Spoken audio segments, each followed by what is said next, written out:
ကျေးဇူးတင်ပါတယ်ရှင်ကျွန်ုပ်မုတ်ဆိုးဖိုးတီနေထိုင်တဲ့ညောင်ကိုင်းရွာလေးတိဆောက်ပုံဖော်ပြပါမယ်ရွာကအင်ဂျင်200နီးပါးခန့်ရှိတယ်မိုးရွာသည်မှာတောင်ကျချောင်းရည်တွေနဲ့အရှိန်ပြင်းစွာစီးဆင်းနေတဲ့တောင်မလွတ်ချောင်းကနွေရာသီမှာရေနှဲပါပြီးတော့ချောင်းအပေါ်ပိုင်းအရက်မှာပဲရေအနေချင်းရှိတဲ့ချောင်းမျိုးဖြစ်တယ်ပြောရရင်တော့အညာဒေသသဲချောင်းနဲ့တူတယ်ချောင်းပြပိုင်းမိုးရွာပြီးတော့ချောင်းရည်စီးကျလာရင်ဒေါင်းတောင်ထပြန်လို့မလွတ်တာကြောင့်ဒေါင်းမလွတ်ချောင်းလို့ခေါ်ကြတယ်အညာဒေသသဲချောင်းနေနဲ့မတူတဲ့အချက်ကရိုးမချောင်းမှာကြောင်လုံးတွေကအရွယ်ဆုံးချုံးမှုစွာရှိနေကြတယ်တောင်ပေါ်မှာတွေ့ရတဲ့ကြောက်ခဲတွေကချုံးမှုခြင်းမရှိဘဲနဲ့ကျန်းနေပေမဲ့ချောင်းတွင်းကကြောက်တွေချုံးမှုနေတာအကြောင်းရှိတယ်တောင်ကြောက်တွေကရေစီးတွေနဲ့အတူရောပြီးတော့အရှိန်နဲ့လိမ့်လာတော့တဖြည်းဖြည်းချုံးမှုသွားကြတာချောင်းဘေးတချို့နေရာတွေမှာမိုးရသည့်နှုံးမြေတွေတင်ကျန်ခဲ့တဲ့သဲတောင်ပြင်တွေပေါ်နေတတ်တော့အဲ့ဒီနေရာမှာမြေပဲငရုတ်ခရမ်းတွေစိုက်ပျိုးကြတယ်ကျွန်ုပ်တို့ရွာချောင်းဘေးမှာကပ်ပြီးတော့တိထားတာကျွန်ုပ်တို့ရွာတီးရချောင်းဘေးမှာလာချမ်းပုံတံကွေးကွေးလေးရှိတယ်ရွာဘေးဘက်ချမ်းတောင်ဘက်အရက်မှာတော့ချောင်းရှိနေပြီးရွာရဲ့ညာဘက်အချမ်းမှာလေကွင်းပြင်ရှိနေတယ်လေကွင်းပြင်အစုံမှာတောင်တွေကဟိုတလုံးဒီတလုံးရှိနေတယ်လို့တချို့တောင်ကျိုးဆက်ဆက်နေတယ်ရွာတောကိုသွားမယ်ဆိုရင်ချောင်းတစ်ဖက်ကတောတွေကိုသွားရတယ်လို့ရွာမြောက်ဘက်ချမ်းလေကွင်းပြင်တွေကိုမိနစ်30ဖြတ်ပြီးတောကိုရောက်တယ်ဖုန်ကြီးကျောင်းကရွာရဲ့အရှိဘက်မှာရှိတယ်ချောင်းဘေးမှာတော့လူတယောက်ဖမ်းမကပြင်းကလေးတိုင်တွေနဲ့ပြင်းကလေးခင်းပြင်းကလေးကသူ့မိုးကာထားတဲ့နှစ်ထပ်ကျောင်းဆောင်ကြီးဖြစ်တယ်လူတယောက်ဖမ်းမကတဲ့ပြင်းကလေးအနှစ်12တောင်မြင့်တိုင်တွေရဲ့အပင်အမျိုးအစားညီမျှရှိနေမယ်မဆိုနိုင်ကျွန်ုပ်အဖိုးငယ်ရွယ်စဉ်ကာလချောင်းဖျားပါရနေကျောင်းဆောက်ဖို့အတွက်တိုင်ခုတ်ပြီးမွေးရသည့်ချောင်းရည်ကြချိန်ဝါးဖောင်ဖွဲ့ပြီးတော့တိုင်ကိုဝါးဖောင်နေတဲ့ရွာသားတွေမျောလာကြတယ်လို့ကြားဘူးတယ်ကျောင်းကြီးပြီးမလန်းမကန်းမှာတော့ကြောက်တုံးတွေနဲ့ဘောင်ခက်ပြုတ်လောက်ထားတဲ့ရေတွင်းတွင်းရှိတယ်ရေတွင်းအနီးမှာတိမ်ရှိပြီးတော့တိမ်ရဲ့နောက်မှာတော့ကျောင်းဆောင်ငယ်တစ်ခုရှိတယ်ကျောင်းဆောက်ပြီးတပြိုင်နက်တည်ထားတဲ့ဇေဒီရှိတယ်ဇေဒီအမည်ကစုတောင်းပြေးဇေဒီအနီးမှာတော့ဇရက်ရှိတယ်ဇရက်နဲ့ခက်လန်းလန်းမှာ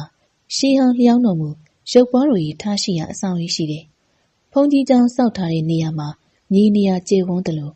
့တောင်ဘက်မြေပြင်ကြီးအစုံတောင်တန်းများဆက်ဆက်ရာအစဖြစ်တယ်ဖုန်ကြီးကျောင်းတောင်ဆက်ကစပြီးရိုးမတောနဲ့ထိဆက်ဆက်သွားတဲ့တောင်တန်းကြီးဖြစ်တယ်ဖုန်ကြီးကျောင်းတောင်တန်းအစမှာအယိုးအုတ်တိုက်ရှိတယ်ရှေ့ကကျောင်းနိုင်ဆရာတော်တွေပြန်လွန်ရင်ဖုန်ကြီးပြန်ပွဲပြုလုပ်ပြီးတော့အယိုးပြောင်မြေဦးနဲ့ထည့်ပြီးအုတ်တိုက်ထားရှိခြင်းဖြစ်တယ်အုတ်တိုက်ထားရာတောင်အဆက်ကနေဆက်သွားရင်တော့ရှေးဟောင်းဇေဒီတွေရှိတယ်အဲ့ဒီဇေဒီတွေကရွာမပေါ်မီရှေးနှစ်ပေါင်းများစွာတွေ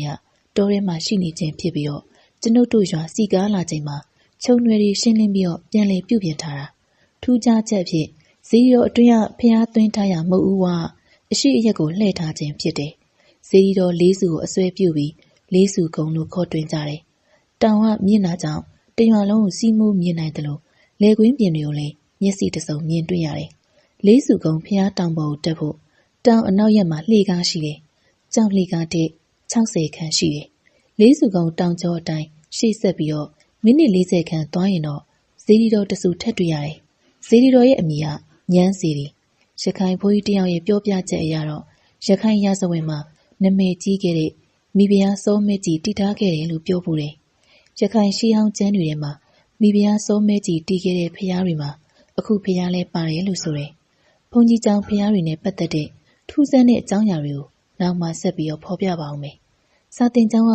ဘုန်းကြီးကျောင်းရှိ10မိနစ်ခန့်ရှောက်ရမယ့်နေရာမှာကျောင်း2ကျောင်းဆောက်လုပ်ထားတယ်ကျောင်းလေးကတော့မူလာတန်းကျောင်းဖြစ်ပြီးတော့ကျောင်းကြီးကအလဲတန်းကျောင်းအထက်တန်းကျောင်းကကျွန်ုပ်တို့ရွာမှာမရှိဘဲနဲ့စံပြကျေးရွာအဖြစ်သတ်မှတ်ထားတဲ့မူးနွယ်ရွာမှာသာရှိတယ်ရွာနောက်ဘက်တနာရီခွဲခန့်ရှောက်ရမယ့်ချောင်းနဲ့အတန်ငယ်လှမ်းတဲ့တောင်ကြီးမှာတော့ရွာသင်းချိုင်းရှိတယ်ရွာမှာငွေကြေးချမ်းသာသူနေပါလို့အုတ်ကူကလက်ချိုးရည်မှ3-5လုံးခန့်ပဲရှိတယ်မှတ်တိုင်ထိုးထိုးထောင်ထောင်နဲ့မြေစာပုံတွေပဲရှိတယ်ကြီးရွာသင်းချိုင်းဖြစ်တဲ့ပြင်သူ့ဘာယာစာမရှိလို့တင်းကြရခြုံရွယ်တွေဖုံးလွှမ်းပြီးတော့ညောင်ကုတ်ကိုနှစ်ချို့ပင်တွေကြောင့်နေ့လည်နေခင်းချိန်တွေမှာတော့နေပြောင်မထိုးပဲအေးစိတ်နေတယ်ဒါပေမဲ့အကြောင်းကိစ္စမရှိဘဲနဲ့တင်းချိုင်းကုန်းအတွင်းကိုနေခင်းပိုင်းချိန်လာဝင်းသူရှားတယ်ကျွန်ုပ်အိမ်ကတော့ရွာအလဲပိုင်းမှာရှိတယ်ရွာပတ်ဝန်းကျင်တည်နေရကိုအသေးစိတ်ဖော်ပြရခြင်းကမိတ်ဆွေကိုတနေရာစီရဲ့ထူးထူးခြားခြားအဖြစ်အပျက်တွေကို ပြောပြလိုခြင်းကြောင့်ပဲရှေးဦးစွာရွာဖုံးကြီးကျောင်းကထူးဆန်းတဲ့အကြောင်းအရာတစ်ခုဖော်ပြပေးပါမယ်အခုကျွန်ုပ်ပြောပြမယ့်အဖြစ်အပျက်ကကျွန်ုပ်မိခင်ရဲ့ဖခင်အဖိုးဦးအေးထွန်းအောင်ပြောပြတဲ့အကြောင်းအရာပေါ့ဖုံးကြီးကျောင်းဆောက်ပြီးတစ်နှစ်ကျော်နှစ်နှစ်ခန့်ကြာတော့အင်ဂျီစေအိမ်စတဲ့ရွာကလေးက60ကျော်80ရွာလေးဖြစ်လာတယ်ကျောင်းဘေးမှာတော့ခြေတံရှိတစ်ထက်ထဲကျောင်းဆောင်ငယ်တစ်ခုပါဆောက်လုပ်ဖြစ်တယ်နွေရာသီရှင်ပြူပွဲရှိရာကြောင့်ကိုရင်ငယ်တွေဒုံလဘရဟန်းတွေတီးတန့်ထားဖို့ကျောင်းလေးဆောက်လုပ်ပြီးတဲ့နှစ်မှာပဲကျွန်ုပ်အဖိုးဖြစ်လာမယ့်ဦးအေးထွန်းနဲ့သူ့ရဲ့အကိုအေးမင်းရှင်ပြူကြတယ်အဖိုးတို့ရှင်ပြူချိန်မှာတင်းကြံလက်ဆေးမှုတော်ရွာပြီးဖြစ်တယ်ငွေကြေးပြေဆုံးသူတွေမဟုတ်လို့တစောင်းတင်တွေပတ်စံစုနေရင်နောက်ကျသွားတယ်အဖိုးတို့နှစ်ယောက်ကိုရင်ဖြစ်ချိန်မှာကျောင်းလေးပေါ်မှာကိုရင်ဆိုပြီးတော့သူတို့ညီကိုနှစ်ယောက်ပဲရှိရတယ်တခြားကိုရင်တွေကတော့ရဲစီလို့လူထွက်သွားကြပြီကျောင်းကြီးပေါ်မှာဆရာတော်နဲ့ဝေယံဝိဆပြုလုပ်ပြီးတဲ့ကပ္ပိယကြီးတယောက်ရှိတယ်အဖိုးဦးအေးထွန်းအသက်က73နှစ်ဖြစ်ပြီးတော့အဖိုးရဲ့အကိုဦးအေးမင်းကတော့15နှစ်အရွယ်ရှိနေကြပြီကိုရင်ပွဲနာမည်တွေကတော့မေးလျော့သွားပြီမလို့လူနာမည်ကိုပဲသုံးလိုက်တော့မယ်ညရောက်တဲ့အခါညစာစားနေကြဖြစ်တာကြောင့်မစားရတဲ့အတွက်ညီကိုနှစ်ယောက်ကဗိုက်စားတာကိုအောင်ပြီးပြီးတော့ကြိတ်မိတ်နေရတယ်အဲ့ဒီနေ့ညလာပြညဖြစ်တယ်ညီကိုနှစ်ယောက်ကဗိုက်စားစားနဲ့အိပ်ရပေါ်ခွေးနေရင်ည9နာရီခန့်မှာအိပ်ပျော်သွားတယ်ကိုရင်အေးထွန်းတရေးနိုးလာတယ်ဗိုက်စားလို့ရေပဲဖိတောင်းနေတော့အပေါ်သွားလိုတာကြောင့်နိုးလာတယ်အကိုဖြစ်တဲ့ကိုရင်အေးမင်းကိုနှိုးကြည့်ပေမဲ့နှိုးမရလို့တယောက်တည်းကြောက်နဲ့အပေါ်သွားပြီးတော့ကျောင်းပေါ်ပြန်တက်ပြီးအိပ်ဖို့ပြင်ဆင်နေတဲ့ချိန်ကျောင်းတစ်ချောင်းလုံးငလင်လှုပ်လိုက်တဲ့အလားတုန်ခါသွားတယ်ကိုရင်အေးထွန်းကအစပထမငလင်လှုပ်တယ်လို့ထင်မိတယ်ဒါပေမဲ့အိမ်မြောင်စုပ်ထိုးတန်ထွက်ပေါ်လာတယ်တချောင်းလုံးကအိမ်မြောင်တွေစုပ်ထိုးနေတာစူညမ်းနေတာပဲကျောင်းခေါင်မှုထုတ်တန်းကနေတောက်တဲ့တွေကလည်းအုံမြင်နေတယ်ထူးခြားတဲ့အခြေအနေကြောင့်ကိုရင်အေးထွန်းကြက်သိမ်းဝင်းကြီးနေထလာပြီးအိမ်မပြောနိုင်ပဲရှိနေတယ်အိမ်မတဲကိုရင်အေးမင်းကတော့အသက်ပြင်းပြင်းရှူပြီးအိမ်နေတယ်ကိုရင်အေးထွန်းကကြောက်လန့်စွာနဲ့ဟူရီကြည့်နေမိတယ်လာရောင်ကကြောင်းတွင်တစုံတစဝင်ရောက်နေတယ်အဲ့ဒီအလင်းရောင်မှုံဝါးဝါနဲ့မြင်လိုက်ရတဲ့မြင်ကွင်းကြောင့်ကိုရင်အေးထွန်းအသက်ရှူမှမတက်ခံစားလိုက်ရပြီးကြောက်လန့်သွားတယ်သူမြင်ရတာကြောက်မက်ဖွယ်ရမင်းအကောင်ကြီးတကောင်ကသူတို့ခြေရင်းပြုတ်ထားရကျောင်းအလေတိုင်ရနေစောက်ထိုးကြီးတောက်တဲ့လူဆင်းလာတာကိုတွေ့လိုက်ရတယ်တကူလုံးအမွှေးရှည်တွေဖုံးပြီးတော့နီနီရဲရဲမျက်လုံးနှလုံးနဲ့အဆွဲတွေကခြုံထက်နေတယ်အကောင်ကြီးကအောက်ကိုရောက်တော့ကျောင်းမှာလမ်းလျှောက်နေရင်ကိုရင်အေးမင်းအနီကိုတိုးကက်ကြည့်နေတယ်ကိုရင်အေးထွန်းစိတ်တွင်ကြောက်စရာတရေရသူ့အကိုစားတော့မှလားလို့တွေးပြီးစိတ်ပူပြီးအော်ဟစ်ဖို့ကြိုးစားကြည့်တယ်ဒါပေမဲ့အော်တန်ထွက်မလာဘူးကြောက်စရာမကောင်းဆိုးကကိုရင်အေးမင်းအိတ်နေတဲ့ဖျားအောက်ဆုံးကိုကင်ပြီးတဖြည်းဖြည်းဆွဲလှဲ့နေတယ်ဖျားမကောင်းဆိုးကဆွဲလှဲ့ရနောက်ကိုတဖြည်းဖြည်းပါသွားပြီးကိုရင်အေးမင်းကခေါင်းရင်းကိုခြေရင်းပြုတ်ခြေရင်းကိုခေါင်းရင်းပြုတ်လျက်အနေထားဖြစ်သွားတယ်မကောင်းဆိုးကအဲ့ဒီမြင်ကွင်းကိုကြည့်ပြီးတော့သဘောကျနေဟန်နဲ့အတန်အပ်နဲ့တိုးတိုးရှည်နေတယ်ကိုရင်အေးမင်းအလှည့်ပြီးတော့ကိုရင်အေးထွန်းအလှည့်ကိုရောက်တော့ကိုရင်အေးထွန်းတယောက်မျက်လုံးကိုမှိတ်ပြီးအိတ်ချင်အောင်စောင့်နေပြီမြဲတကူလုံးအေးဆက်တောင့်တင်းနေတယ်မကောင်းဆိုးဝါးကောင်ကြီးကသူတို့ကိုရင်နှစ်ပါးကိုအန္တရာယ်မပြုတ်ဘဲနဲ့အိယာကိုပြောင်းပြန်လန်းဆွဲလှဲ့ပြီးတော့စနောက်ပြီးရီမောနေတယ်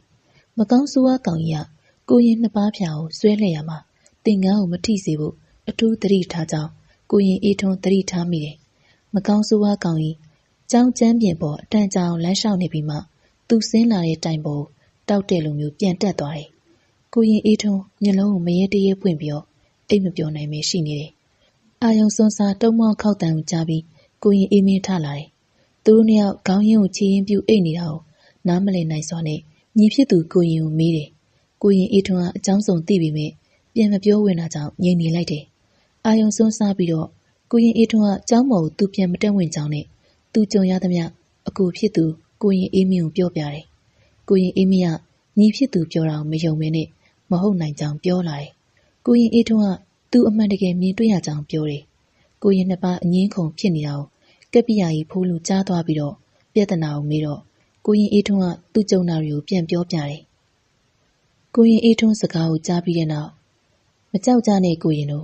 ့အဲ့ဒါတစ်ဘလူးပဲအဲ့ဒီတစ်ပင်ကိုစပြီးခုတ်လဲတော့အပင်ကပြက်ပြီးမဲ့မလဲဘူးဖြစ်နေတယ်နောက်ပြီးတော့လဲစီခြင်းတဲ့ဘက်ကိုတစ္ဆာထုတ်ပြီးတော့အထစ်လှုပ်ထားပြီးမဲ့လဲစီခြင်းတဲ့ဘက်ကိုမလဲဘဲနဲ့လူရှိတဲ့ဘက်ကိုလဲတာလူအဆောင်မြန်လို့မသိတယ် တစ်ကိုင်းတွေထိပြီးတော့ပွန်းပေရတွေရကုန်ကြတယ်အဲ့ဒီအထိအဲ့ဒီတစ်ပင်ကတစ်ဘလူးတစ်ကျန်းပင်မှမသိကြသေးဘူးတစ်ပင်ကအနှစ်လဲပြည့်တယ်12တောင်လဲကျော်ဖြောင်းလဲဖြောင်းပိုးကရလဲမတွေ့တော့ခေါင်တိုင်သုံးလို့ရတယ်ဆိုပြီးတော့ယူလာတာကျောင်းဆောက်ပြီးစားတော့ကတောင်းကျမ်းပါလျောညဆိုရင်ခေါင်တိုင်ပေါ်ကနေကိုရင်အေးထွန်းတွေးခဲ့တဲ့အကောင်ကြီးဆင်းလာပြီးတော့တောက်ခေါက်လိုက်ကျန်းကိုဖနှောက်နဲ့ပေါက်လိုက်လုံနေတာဆရာတော်ကျောင်းပေါ်တက်ပြီးဖျားခုံတော်ရွတ်ပရိတ်ရည်နဲ့ဖြန်းတော့မှတိုင်မော်ကိုတက်ပြေးပါလျောဆရာတော်ကတိုင်ကိုပရိတ်ချီနဲ့ပတ်လိုက်တော့အပေါ်ကနေခွေးကြဝကြဘုံဆိုပြီးပြုတ်ကျလာတယ်ဆရာတော်ကမင်းဘသူလဲဘာလို့ကျောင်းပေါ်ရောက်နေရလဲဆိုတော့ "तू ကတစ်ဘလူးပါတဲ့သူ့တစ်ပင်ကသူ့အိမ်မှာတဲ့သူ့အိမ်ကိုဖျက်ဆီးတဲ့တစ်ခုတ်သမား2ယောက်ကိုအပင်နဲ့ဖိတက်တာကံကောင်းလို့လွတ်သွားတယ်တဲ့ဆရာတော်ကတစ်ခုတ်သမားတွေမသိလို့ခုံမိတဲ့အကြောင်းပြောပြီးတော့ကြည်အေးဖို့ပြောရင်တခြားနေရာကိုနှင်တယ်ဒါပေမဲ့တစ်ဘလူးကသူ့လူတွေကိုဒုက္ခမပေးပါဘူးဆရာတော်ကျောင်းမှာနေပြီးတော့တရားဓမ္မတွေနာယူပြီးဒီဘဝအမြဲကျွတ်လွတ်ခြင်းကြောင့်အတနာခံလာတာမလို့ဆရာတော်ကလည်းခွင့်ပြုထားတာကိုရင်တို့မှမထားလိုက်ရအောင်အဲ့ဒီတိုင်ကိုတင်ငန်းနဲ့မထိရအောင်သွားမကန်ရအောင်နော်လူကန်ရင်ကိစ္စမရှိပေမဲ့ကိုရင်တွေကန်ရင်တင်ငန်းထိမိရင်သူနေလို့မရအောင်ပူတယ်တဲ့အခုလဲကိုရင်တို့ဒုက္ခပေးခြင်းရမတူပါဘူးဒီအတိုင်းစားနောက်ခြင်းလို့လောက်တာနေမှာပါကပိယကြီးဥဖိုးလူစကားကြောင့်ကိုရင်နှစ်ပါးတန်တော်ဖြစ်ရတယ်ညနေကကိုရင်အေးထွန်းက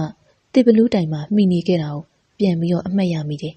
ကပိယကြီးဥဖိုးလူပြောစကားအရတစ်ဘလူးကိုကျောင်းမှာသုံးမိရင်တော်သေးတယ်လို့ဆိုတယ်အိမ်မှာသုံးမိရင်တော့မိသားစုအားလုံးတစ်ဘလူးကစားတတ်တယ်လို့ဆိုလာတယ်ကိုရင်နှစ်ပါးလည်းနောက်ရက်တွေမှာတစ်ဘလူးတိုင်အောင်အဝေးကနေရှောင်ကြတယ်လို့အိယာကိုလည်းအဲ့ဒီနေရာနဲ့ခက်ဝေးဝေးကိုပြောင်းလိုက်တော့တစ်ဘလူးကိုနောက်ထပ်မတွေ့ရတော့ကိုရင်ဝင်းနေချိန်ကာလတညမှာတော့ကိုရင်နှစ်ပါးကျောင်းဝင်းအတွင်းလမ်းလျှောက်ရင်အယိုးတိုက်ရှိရာဘက်ကိုရောက်ခဲ့ကြတယ်ကျောင်းတိုင်ဆရာတော်ကြီးကည8 နာရီတိုင်းအယိုးတိုက်မှာတရားထိုင်ပရိစိတ်လေးရှိတယ်ကပိယကြီးဥဖိုးလူကဆရာတော်အမြတမ်းပေးဝေချိန်အယိုးတိုက်နာအောင်မသွားဖို့သတိပေးထားတယ်တာရုခေါ်ဖို့ပရလောကသားတွေရောက်လာတတ်တာကြောင့်ပရလောကသားတွေကိုမတော်ရဆမြင်တွေ့ရင်ကြောက်လန့်သွားမှဆိုလို့သတိပေးတာဒါပေမဲ့မလုံနဲ့ဆိုမှပို့လုတ်ချင်တဲ့လူငယ်တွေတဘာဝအတိုင်းဆရာတော်တရားထိုင်နေတဲ့အချိန်အယိုးတိုက်အနီးခြုံတစ်ခုမှာပုံအောင်ပြီးတော့အမြပေးဝေမဲ့ချိန်ကိုစောင့်နေကြတယ်ဆရာတော်ကြီးကတရားထိုင်ပရိစိတ်ပြုလုပ်ပြီး31ပုံမြစ်တာဖို့အမျှဝေတော့မြင်လိုက်ရတဲ့မြင်ကွင်းကြောင့်ညီကိုနှစ်ယောက်ကြောက်တူးတွေတစ်ဆက်ဆက်တုံနေတော့တယ်အယိုးတိုက်နာမှာပုံစံမျိုးစုံကြောက်လက်စရာမကောင်းဆိုးဝါးတွေကိုတွေ့ရတယ်တချို့ကခေါင်းကတောင်းလောက်ကြီးပြီးတော့ခန္ဓာကိုယ်ကအယိုးပေါ်အရေးတင်နဲ့ခေါင်းကိုမနိုင်မနှင်းထမ်းပြီးသွားနေရတဲ့တရေဝမ်းပိုက်ကြီးကရာဇဝင်အိုးလောက်ရှိပြီးရေထည့်ထားတဲ့ပူပေါင်းလိုဝမ်းပိုက်ကိုထမ်းပြီးသွားနေရတဲ့တရေပါးစပ်ကအပေါက်ခန့်သာကျဲတဲ့တရေနေရွက်နှစ်ဖက်ကစင်နေရွက်လိုနေရက်တွေရှိတဲ့တရေစသဖြင့်ကြောက်လန့်စရာပုံစံမျိုးစုံတရေတွေကိုတွေ့ရတယ်ဆရာတော်ကြီးအမြတမ်းပေးဝေတာကိုတာရုမခေါ်နိုင်ကြတဲ့တရေပိတ်တာတွေကအော်ဟစ်ငိုယိုကြတယ်ကိုရင်နှစ်ပါးတရေတွေကိုကြကြမကြည့်ရတာမလို့အဲ့ဒီနေရာကနေအမြန်ပြေးလာကြတော့တယ်ကျွန်ုပ်ဖို့ဦးရီထုံကြုံတွေ့ခဲ့ရတဲ့ဘုန်းကြီးကျောင်းကတစ်ဘလူးကျောင်းတွေပေါ့ကျွန်ုပ်ဖို့မိခင်ကြုံခဲ့ရတဲ့အဖြစ်အပျက်တွေကလေထူးဆန်းလာတယ်ရက်ရွာတွေမှာအာယုံစွန်းမုန်းတိတ်စွန်းချက်ဖို့တရက်ကို2 အိမ်စွန်းအလှည့်ကြတယ်သားရှင်ပြုတ်ထားတဲ့မိဘတွေကစွန်းအလှည့်မဟုတ်ပေမဲ့အာယုံမုန်းတဲ့ချက်ပြီးတော့ပို့တက်ကြတယ်ကျွန်ုပ်အဖိုးမိခင်ကမနေ့ပိုင်းအာယုံစွန်းထချက်ပြီးတော့စွန်းထမင်းဟင်းကျက်တဲ့အခါထမင်းကိုစလုံးတစ်ခုတည်းကိုထည့်ဖုံးဟင်းတွေကိုခွက်တွင်းထည့်ပြီးတော့လင်မန်းတစ်ချက်မှထည့်ပြီးခေါင်းပေါ်ရွက်ပြီးတော့ဘုန်းကြီးကျောင်းကိုအာယုံစွန်းပို့ဖို့ပြင်ဆင်တယ်စတီးကြိုင်ရှားပါတဲ့ကာလဖြစ်လို့တောရွာတွေမှာရှေ့ရခင်ကအဲ့လိုမျိုးစွန့်ပို့ကြတယ်ကျွန်ုပ်ဖိုးဖခင်ရရေနံစီမီအိမ်ကိုကန်ပြီးရှေ့ရမီးပြပြီးတော့ကျွန်ုပ်ဖိုးမိခင်ကစွန်းထဲတဲ့ပန်းကိုခေါင်းပုအလဲတင်ထမ်းပြီးလက်တစ်ဖက်နဲ့ထိမ့်ပြီးတော့ဘုန်းကြီးကျောင်းသားကိုရင်တွေကိုအာယုံစွန်းပို့ခြင်းကဒီနေ့4 ရက်မြောက်ရှိပြီအဲ့ဒီချိန်ကညောင်ကိုင်းရွာမှာလူနေအိမ်ကြီးကျဲပါတာမလို့ဘုန်းကြီးကျောင်းရှိမှာတစ်ပင်တွေအုံဆိုင်နေတယ်အကိုင်းခက်တွေမြေကြီးပေါ်မှာထောက်နေပြီဖြစ်လို့ညောင်ပင်တပင်ကဘုန်းကြီးကျောင်းရှိအဝင်ပေါက်နဲ့မနီးမဝေးမှာရှိတယ်အဲ့ဒီအပင်အောက်ကိုအဖိုးနဲ့ဝါဖြတ်သွားတဲ့အချိန်အမလီလောက်ကြပါဦးဘာဖြစ်လို့လဲမေရှင်စွန်းမရောဘယ်ရောက်သွားလဲအပေါ်ဟာဆွဲယူသွားတာဇနီးဖြစ်သူရဲ့အော်တန်ကြောင့်ဥပဒေနောက်ကိုလှည့်ကြည့်တော့စွန်းလင်ပန်းကိုမတွေ့လို့ဒေါ်မေရှင်ကိုမေးတော့ဒေါ်မေရှင်တုံလို့ခြောက်ကြပြီး အပေါ်မကြည့်ဝင့်ဟန်နဲ့လက်ညှိုးညွှန်ပြရေးပြောလာတာကြောင့်ဥပတိန်လက်ဆွဲမီးအိမ်ကိုမြှောက်ပြီးတော့အပေါ်အပင်ကိုကြည့်လိုက်တော့ကြောက်မက်ဖွယ်ရာရုပ်သွင်းနဲ့မကောင်းဆိုးဝါးတကောင်ကအပင်ကွာကြားကနေစွန်းလင်ပန်းကိုတင်ပြီးထမင်းနဲ့ဟင်းတွေကိုအာပါတရာစားတောက်နေအောင်သွေးပြက်ထိတ်လန့်ပွဲတွေ့လိုက်ရလို့ဘုန်းကြီးကျောင်းကိုပြေးသွားပြီးဆရာတော်ကြီးကိုဖြစ်ပြသမျှအလုံးစုံရှောက်တင်ကြတယ်။အဲ့ဒီအပင်မှာဟိုးအရှင်တွေကတပတ်ကြီးတကောင်နေခဲ့တယ်။ဘုန်းကြီးမြစ်တာဖို့အမျှဝေလို့တော့ဘုန်းကြီးကိုလာလျှောက်တယ်။သူ့လူတွေကိုဒုက္ခမပေးပါဘူး။သူ့ဒီနေရာကနေမနှင်ပါနဲ့တဲ့။ခါတိုင်းစွန်းလာပို့သူတွေကိုဒီလိုမလုပ်ဘူးပါဘူး။ဒါနဲ့စွန်းရင်ကဘာများချက်လာတာတော့ဆရာတော်ကြီးရဲ့အမေစကားကိုကျွန်ုပ်ဖို့ကလက်အုပ်ချပြီးတော့ညရွာထဲမှာနွားနှစ်ကောင်ဝှေ့ကြရင်နဲ့အရှိန်လွန်ပြီးတော့နွားတစ်ကောင်ကရေတွင်းနဲ့ပြုတ်ကျသေးပြီးအမေသားပေါ်တော့တပိတ်တာဝဲထားတာအမေသားဟင်းနဲ့စွန်းလာပို့တာပါဆရာတော်ဖျားအေးဒါကြောင့်အမေသားဟင်းကိုပရလောကသားတွေကအထူးကြိုက်နေတတ်ကြတာဒါကြောင့်နောက်အာယုံစွန်းလာပို့ရင်အမေသားနဲ့လာမပို့ကြနဲ့တခြားသူတွေကိုလည်းပြောထားလိုက်ပါဖုန်ကြီးလည်းဒီတပတ်ကြီးကိုစုံမပေးပါမယ်နောက်မဖြစ်စေရပါဘူးမကြောက်ကြပါနဲ့ဆရာတော်ကအမေသားမစားပေမဲ့ကိုရင်တွေကိုစားစီခြင်းလို့အမေသားထိတ်ချက်လာခြင်းဖြစ်တယ်ကျွန်ုပ်တို့ရွာမှာအဲ့ဒီအချိန်ကသားသက်အလုံးလုံးသူမရှိဘူးဝက်သားကိုမကြခဏစားရပေမဲ့အမေသားတကူးတကတက်မစားကြဘူးတောင်သူလယ်သမားတွေကိုလို့နွားကိုကျေးဇူးရှင်ဖြစ်တတ်မှတ်ပြီးတော့မစားကြဘူးအမေသားစားခြင်းသူတွေလည်းမတော်တဆတေမှသာစားတော့ရတယ်တိုက်ဆိုင်အမေသားဟင်းနဲ့ဆုံးလာပူမှညောင်ပင်ပေါ်နေတဲ့တပတ်ကြီးလူစားခြင်းကိုခံလိုက်ရတော့တယ်ဆရာတော်ကမီးအိမ်တစ်လုံးဆွဲကင်ပြီးကျောင်းပေါ်ကဆင်းလာပြီးတော့ညောင်ပင်ရှိရာကိုဦးတီလျှောက်လာတယ်ကျွန်ုပ်အဖိုးနဲ့အဖိုးရဲ့အကူဖြစ်တဲ့ကိုရင်အေးမြင့်တို့ကဆက်စုခြင်းနဲ့လူငယ်ပြီးဆရာတော်နောက်ကနေတိတ်နေလိုက်ကြည့်ကြတယ်ဟေးအာကုသူကောင်လာစမ်းအခုလာခဲ့စမ်းကိုယ်တိုင်အာကုသူများလို့တရေတပတ်ဘဝရောက်နေရတာသူများအလှပြုရဲဆိုလူရဲ့စားရသလားဆရာတော်ကခက်ဆက်အော်ငေါက်လိုက်တဲ့အတန်းဆုံးညောင်မြင်ပေါ်ကနေအကောင်ကြီးတကောင်ကမြေပြင်ပေါ်ဖုတ်ကနေခုန်ချပြီးဆရာတော်အနီးမှာဒူးတုပ်လက်အုပ်ချပြီးထိုင်နေတော့တယ်တောင်းပန်ပါတဲ့အရှင်ဘုရားအမေသားဟင်းနဲ့ရလို့ဘယ်လိုမှမနေနိုင်လို့လူစားမိလိုက်တာပါနောက်မဖြစ်စေရပါဘူးအကုသိုလ်ကောင်နင့်ကြောင့်ကုသိုလ်ပြုမဲ့သူတွေကြောက်လန့်ကုန်ပြီဒီတစ်ခါတော့ခွင့်လို့ပေးလိုက်မယ်နောက်ကိုမင်းနဲ့ပတ်သက်ပြီးဘာတမ်းမှမကြားချင်ဘူးတခုခုအတန်ကြိုင်ဖုန်ကြီးအစိုးမစိုးနဲ့ကောင်းပါပြီဆရာတော်ဘုရားနောက်မဖြစ်စေရပါဘူးဘုရားဆရာတော်ဂရိကဝိပြုပြီးတော့ညောင်မင်းပေါ်ပြန်တက်သွားတာကိုရင်နှစ်ပါးတွေးလိုက်ကြရတယ်နောက်ပိုင်းမှာတော့ညောင်မင်းပေါ်ကတပတ်ကြီးရဲ့ကြောက်လန့်မှုကိုထပ်မှန်ပြီးမကြားရတော့ဘုန်းကြီးเจ้าအကြောင်းပြီးသွားပြီမို့လို့လေးစုကုံဖျားနဲ့ပတ်သက်တဲ့အကြောင်းပြောပြလိုတယ်ရာဇဝင်သမိုင်းအထောက်အထားမရှိတဲ့ရှေးခါမကွေးတိုင်းရလူတွေကယူမတော်ကိုကြော်ဖြတ်ပြီးတော့ကျွန်ုပ်တို့နေဘက်ကိုနွားလာဝဲတက်ကြတယ်တောမှာဖြစ်တယ်လို့အိတ်စားပြီးတော့တပတ်စီရဲ့ယူမတော်ကိုကြော်ပြီးရဲ့အခါကျွန်ုပ်တို့နေကိုရောက်လာတယ်လူချင်းနဲ့နွားဝဲပြီးရင်နွားမောင်းပြီးတော့ယူမတော်ကိုဖြတ်ပြီးပြန်ကြတယ်နွားနဲ့ယူမတော်ကိုဖြတ်ပြီးပြန်ရမှာကြားအန်ရကိုအထူးကြောက်ရတယ်လို့တောစင်ရိုင်းအုပ်တွေနဲ့ကြုံရရင်လည်းမလွယ်ဘူးအလွန်စွန့်စားသွားလာရတဲ့အလုပ်ဖြစ်တယ်တခါတော့နွားဝယ်ဖို့လာတဲ့လူတစုကယူမတော်အတွင်းတနေရာမှာမီးပုံကြီးတစ်ပုံမှွေးပြီးတော့အလှည့်ကျကင်းဆောင်ပြီးအိတ်ဆက်ကြတယ်အဲ့ဒီအချိန်ဘဲရောင်လန့်ဖြတ်ပြီးပြေးလာမှမသိတဲ့စင်ရိုင်းတုပ်ကနွားကုံတယ်တွေရှိရာဘက်ကိုဥတီပြီးတော့ပြေးလာတယ်ညီကြီးကတုံနေပြီးတော့တစ်ကိုင်းတစ်ခတ်တွေကျိုးတန်းစင်အော်တန်တွေနဲ့နွားကုံတယ်တွေကြောက်လန့်တကြားနဲ့တေးပြီးလို့တွေးပြီးတုံလို့ခြောက်ချားကုန်ကြတယ်စင်ရိုင်းအုပ်ကနွားကုံတယ်တွေနဲ့ပေ40ခန့်အကွာဝေးခန့်သာရှိတော့တယ်အဲ့ဒီအချိန်မမျော်လင့်တဲ့အဖြစ်အပျက်တစ်ခုပေါ်လာတယ်ဝိဖြူစင်ကျဲထအောက်စင်တူဝိရှည်လျားတဲ့သပင်တွေကိုထုံထားတဲ့တောင်ဝေးတစ်ချောင်းလက်မှာကင်ထားတဲ့အသက်60အဖိုးတယောက်ကအမှောင်တွင်းကနေထွက်လာပြီးတော့နွားကုံတယ်တွေရှိမှမတ်တက်ဝင်းညက်ရင်ဖျားကုံတော်တွေရွတ်ဖတ်ပူဇော်နေတယ်အရှိန်နဲ့ပြေးလာတဲ့စင်ရိုင်းအုပ်ကရှေ့ရခေါင်းဆောင်ဆွဲဆုံစင်ရခြေလန်းတွန့်ခနဲ့ရှက်လိုက်တော့နောက်ကအကောင်တွေလည်းရက်လိုက်ကြတယ်စင်တွေကအလွန်နီးကပ်တဲ့အကွာဝေးမှာရှေ့ကိုတိုးမလာဘဲနဲ့နောက်ကိုလှည့်ပြီးတော့တောအတွင်းဝင်ရောက်ပြောက်ွယ်ကုန်တယ်နွားကုံတယ်တွေကအခုမှပင့်တင်ထားတဲ့တပ်ပြင်းမကိုချရင်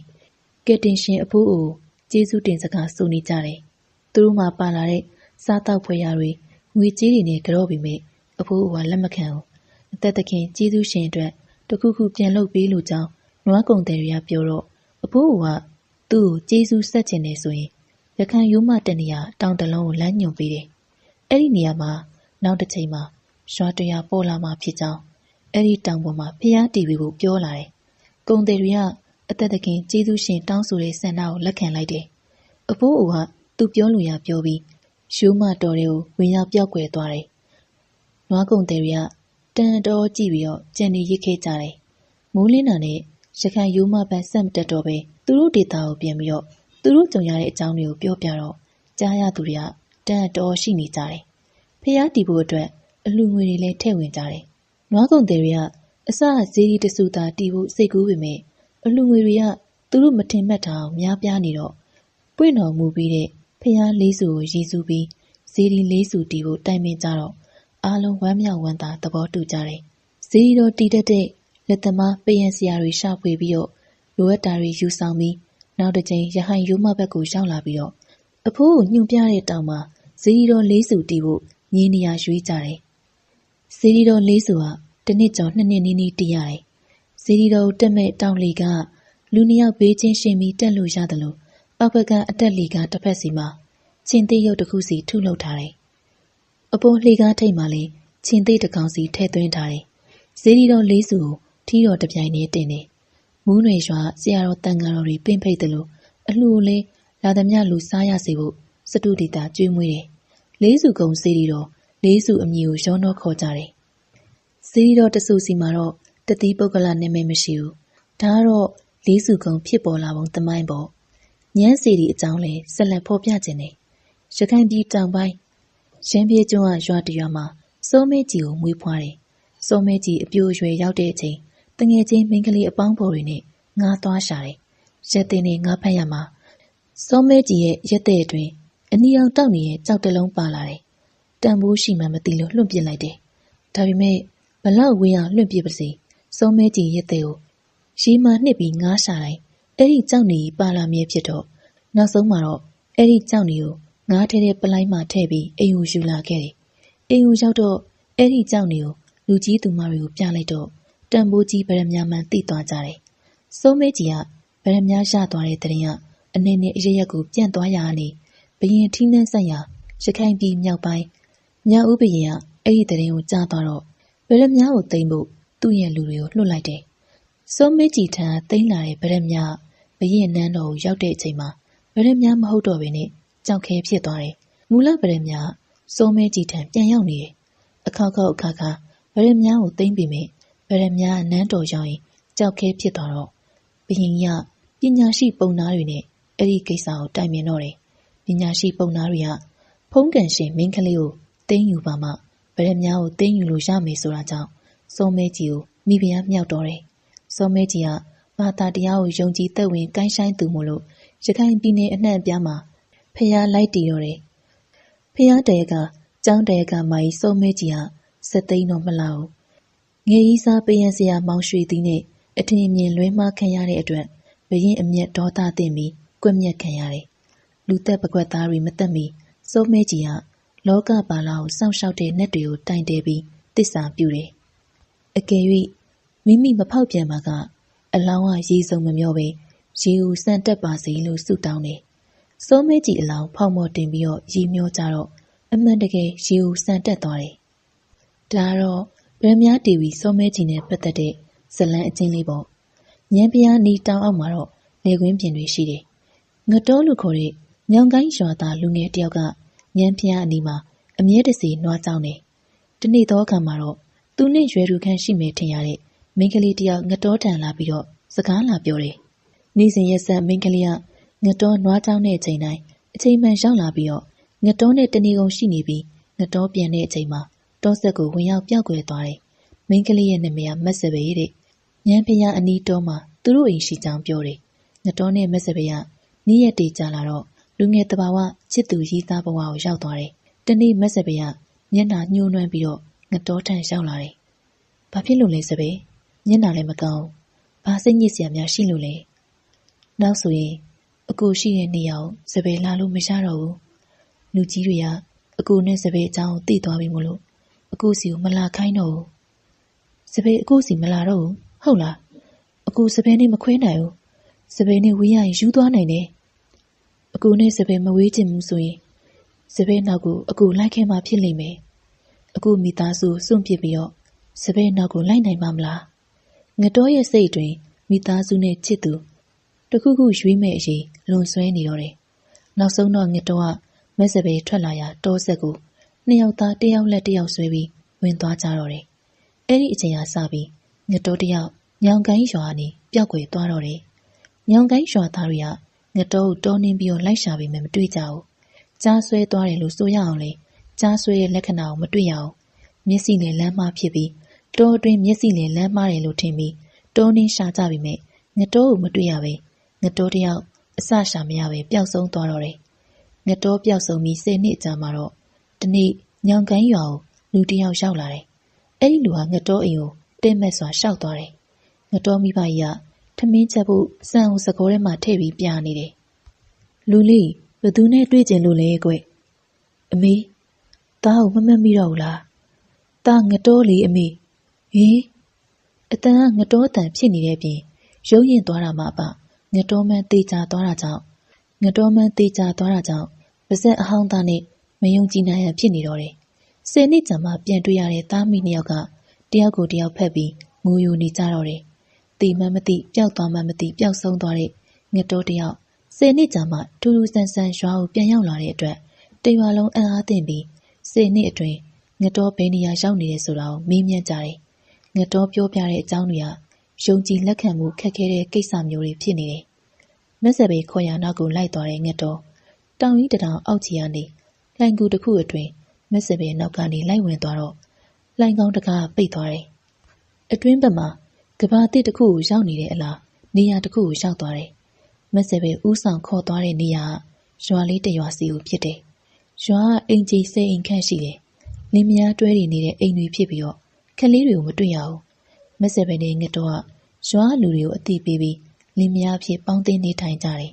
အခုနေရာကိုရောက်တဲ့အချိန်မှာထူးဆန်းမှုတွေငတော်တွေ့ရတယ်မိုးရင်းကာလလဲထွန်ခြင်းကိုရောက်ရင်လေယာအသုံးဆောင်ပစ္စည်းတွေကိုကြောက်လိုက်ကိုတစ်ခုကသွားယူရတယ်ကွင်းပြင်မှာအုပ်စုလိုက်လွှတ်ထားတဲ့နွားတွေထဲကနေကြိုက်နှစ်တရနွားနှစ်ကောင်ကိုဖမ်းယူပြီးတော့ထွန်ရက်နိုင်တယ်စပားပေါ်ချိန်ရောက်ရင်တော့အားလုံးစုပေါင်းကူညီပြီးတယောက်ရဲ့လေကိုတယောက်ကကူညီကြတယ်လေကွင်းပြင်ကမျက်စိတစုံကြေပြောပြီးမိမိတို့စားလောက်ယုံသာလောက်ကင်ကြတယ်ငတော်ကအိမ်ကိုမကြခဏတတိယပြီးမိဇနီးဖြစ်သူမက်စပယ်ကသားတယောက်သမီးတယောက်ရှာတော့သားသမီးတွေနဲ့ပျော်ရွှင်ပြီးရွာကိုမေ့ဖြောက်ထားတယ်သားဖြစ်သူ10နှစ်သမီးဖြစ်သူ9နှစ်အရွယ်မှာရွာကိုဝစ်ဖြူစင်ကြယ်ဝစ်ပြီးခေါင်းပေါင်းစားပေါင်းထားတဲ့အဖိုးကိုတယောက်ရောက်လာတယ်ငတော်ကိုမြင်တော့အဖိုးကအံ့ဩသွားဟန်တူတယ်မက်စပယ်ကမျက်နှာကိုအောက်ကိုစိုက်ပြီးတော့ခေါင်းငုံထားတယ်မက်စပယ်ဒီနေရာကိုလူသားတွေခေါ်ထားလို့မရဘူးလေနင်ကလူသားနဲ့တောင်ပေါင်းသိမ်းပြီးတော့သားသမီးတောင်မွေးထားလိုက်သေးတယ်ဒီလူသားကိုအခုပြန်ပို့ပါမလုပ်ပါနဲ့ဖူးဖူးရဲ့သူကလည်းတစ်သက်လုံးဒီမှာနေသွားမယ်ဆိုပြီးတော့သူ့သဘောနဲ့သူနေတာပါ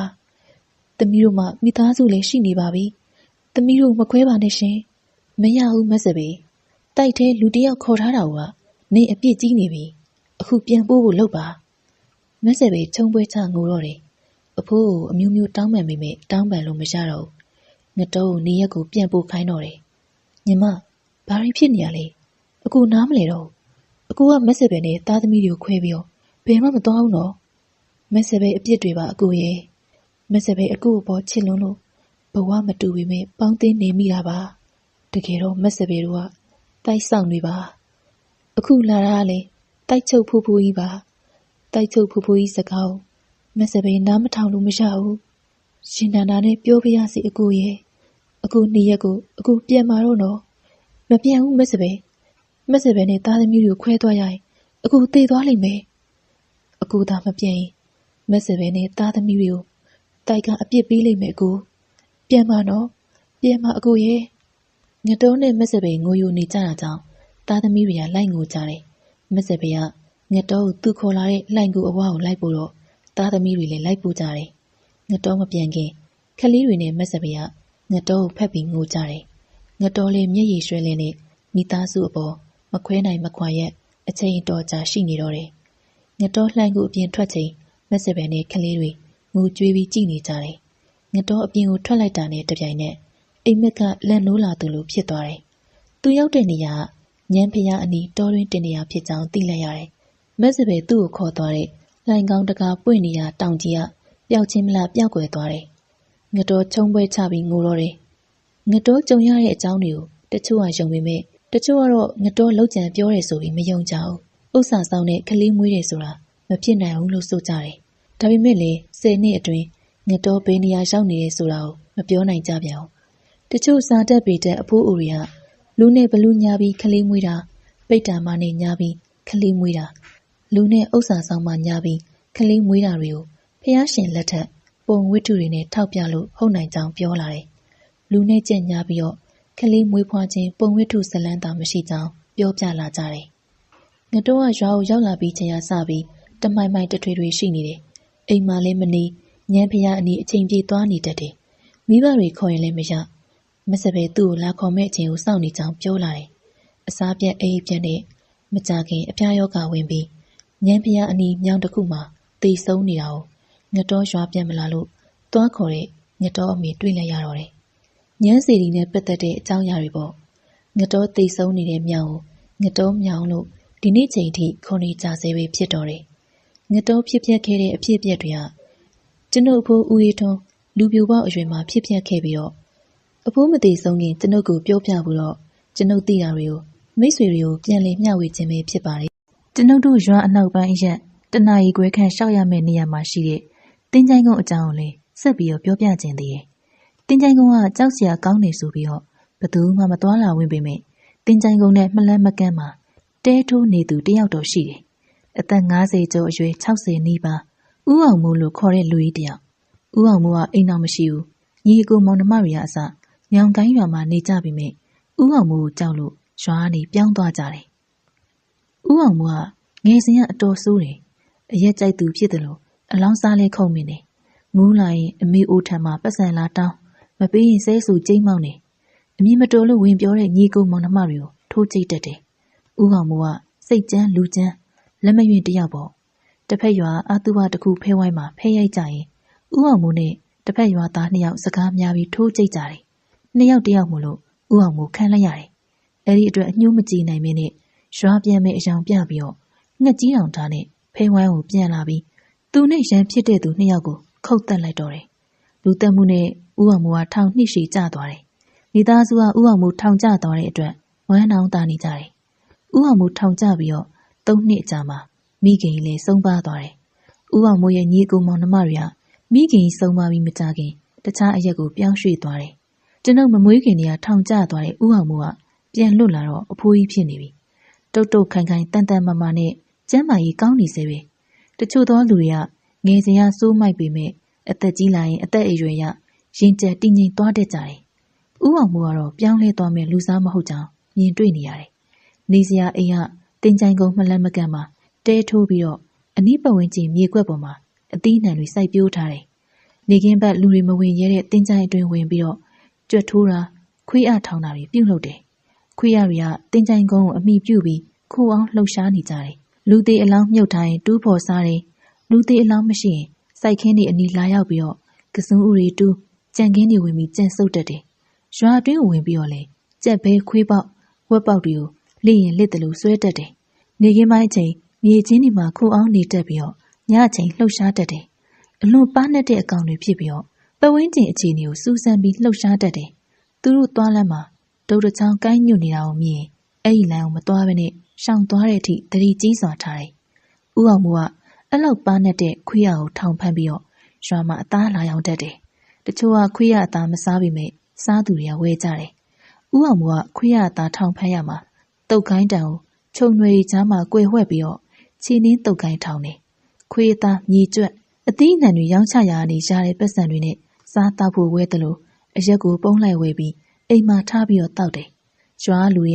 ဦးအောင်မိုးအဆက်အဆံမလုပ်လို့ကြားတယ်လို့ဦးအောင်မိုးကလေရွာလူတွေနဲ့ရောရောနှောနှောမနေပဲနဲ့ခက်တီတီခန့်တင်းတင်းမျက်နှာနဲ့ပြောဆိုဆက်ဆံတတ်တယ်တခုတော့နေ့ရက်မှာတော့ကျွန်ုပ်တို့ရွာကိုလူတယောက်ရောက်လာတယ်အသားဖြူဖြူဥပရိယုတ်ဖြောင်းဖြောင်းနဲ့အသက်35နှစ်အရွယ်လူတယောက်တကြီးကလူလွတ်ခေါ်တာကြောင့်ကျွန်ုပ်ကတကြီးအိမ်ရောက်သွားတော့ အဲ့ဒီလိုတွေ့ရတယ်ဖိုးတီလာမိတ်ဆက်ပြအောင်မေဒီရဲ့တင်နေမရမျိုးမင်းဦးတဲ့ကျုပ်တို့ရွာမှာတစ်လုံငန်းလုံးမလို့မုတ်ဆိုးဖိုးတီဆိုတာကြားဘူးတာကြားပြီအသက်ကြီးမဲ့မှတ်နေတာငငယ်လေးပဲရှိသေးတာကိုတွေ့ရတာဝမ်းသာပါလေကိုဖိုးတီကျွန်တော်လည်းဒီမှာအမြဲနေမှာဆိုတော့ညောင်ကိုင်းရွာသားဖြစ်ပြီပေါ့ကိုမျိုးမင်းဦးကပြုံးရွှင်နဲ့မျက်နှာပေးနဲ့စကားပြောကောင်းသူတယောက်ရက်ရွာလူကြီးနဲ့တကြီးကမိတ်ဆက်ပေးပြီးပြီဖြစ်ပေမဲ့ကျွန်ုပ်ကိုတွေ့ဆုံခြင်းနဲ့ဆိုလို့တကြီးကခေါ်ပြီးတယ်ကျွန်ုပ်အတွက်နိုးစီတကြားလက်ဖက်ချောက်တွေလက်ဆောင်ဖြစ်ပေးလာတယ်ကျွန်ုပ်ညင်းမိမဲ့မျိုးမင်းဦးကအတင်းလက်ခံခိုင်းလို့မတက်တာပဲယူလိုက်ရတယ်မျိုးမင်းဦးကသူ့ဆရာအထက်လူကြီးတယောက်နဲ့ကပ်ပေါင်းပြီးတော့သူ့ဘာရှယ်ယာထည့်ပြီးတစ်လုပ်ငန်းကိုစလုပ်တော့တယ်တစ်ကိုအချောထုတ်မှဖြစ်လို့တစ်ခွဲဆက်တစ်လုံးပါလာသလိုတစ်ဝိုင်းဆရာလည်းပါလာတယ်သူတို့တစ်ခွဲဆက်ထောင်မဲ့နေရာမှာတခြားနေရာမဟုတ်ဘဲနဲ့ဥအောင်မိုးတဲနဲ့မလန်းမကန်းချောင်းပေးမှတီးထောင်ထားတယ်ဥအောင်မိုးနဲ့မျိုးမင်းဦးပြဿနာတက်ကြမယ်တွေးမိပေမဲ့အဲ့ဒီလိုမဟုတ်ဘဲနဲ့မျိုးမင်းဦးကအရက်လက်ဆောင်ပေးပြီးမိဖွဲ့လိုက်တယ်လို့သိရတယ်အစပထမလူသူတိတ်ဆိတ်ခြောက်ကတဲ့တင်ချိုင်ကိုအနီးကွင်းပြင်မှာမျိုးမင်းဦးတစ်ဆက်တီးထောင်လိုက်ခြင်းနဲ့အတူစီကားလာတော့တယ်မျိုးမင်းဦးကသူနေဖို့ပြင်တော်အိမ်တစ်လုံးစောင့်လိုက်တယ်လို့အလုတ်သမားတွေအတွက်လည်းတန်းရရီစောက်ပေးတယ်တစ်ဆက်ကနေညမရွေလေပတ်နေတော့ဖြတ်သွားရင်စက်တန်အမြဲကြားနေရတယ်တစ်ဆက်တီထားရနေရ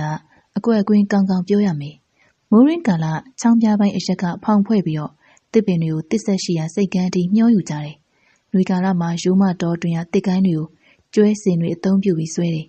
ရွာသားလူငယ်တွေအတွက်အလုတ်ကင်တွေရတာကြောင့်အဆင်ပြေလာတယ်ရွာနဲ့အလှမ်းဝေးတဲ့အတွက်တစ်ဆက်အတန်ကြောင့်လူတွေအနှောက်အယှက်မဖြစ်လို့တမျိုးအဆင်ပြေလာတယ်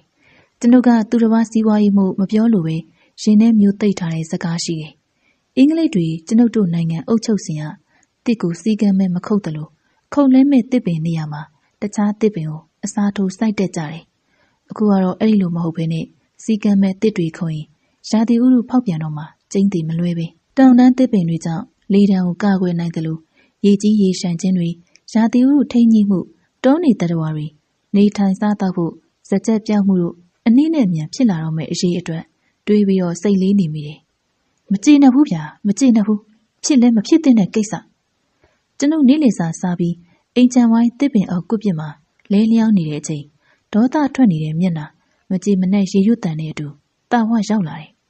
ဘာတွေပေါက်ကွဲလာလဲတာဝရကိုကြီးဖို့တွေပဲစဉ်းစားကြည့်ဗျာသူစားနဲ့မျိုးမင်းလက်ထပ်ကြတော့မယ်တဲ့သူစားဖေနဲ့မျိုးမင်းကအသက်တူတူလောက်ရှိမယ်ဒါဖြစ်တင်လားဗျအေးဖြစ်တင်ပါလေကွသူစားလည်းမငင်းဘူးလေသူစားမိဘတွေကလည်းသဘောတူတယ်ကြားတွေကမစီမဆိုင်မင်းကဘာတွေများပေါက်ကွဲနေရလဲကွသူစားခမမိဘတွေသဘောဆန္ဒကြောင့်ခေါင်းချင်းရတယ်နဲ့တူပါတယ်ဗျာသူ့အဖေလောက်ရှိရဲ့သူလက်ထပ်ခြင်းပါမလားဗျကျွန်ုပ်တခုပြောမယ်နော်တာဝမျိုးမင်းကအတောက်စားအလောင်းကစားလည်းမရှိမိမကိစ္စပွေရှုပ်တာလည်းမရှိဘူးလို့ကြားတယ်စီးပွားရှာလည်းတော်တဲ့လူမျိုးအဲ့လိုလူမျိုးနဲ့တို့ရွာသူညားတာဝမ်းနောင်ตายရအောင်ပါလေမဟုတ်ဘူးလားတို့ရွာလူပြိုကာလာသားတွေဟာအရက်သမားခက်မြမြရေအလောက်ကန်ရလည်းအတီးရကြမရှိတဲ့ကောင်တွေအဲ့လိုကောင်တွေနဲ့ညားမှသာသူစားစင်းရဲတွင်နဲ့နေမှာကိုကြီးဖို့တရားကိုရွာကိုနောင်ကန်တနေ့တကြီးရကောင်နဲ့စုသဘောတူနေပါလားဗျ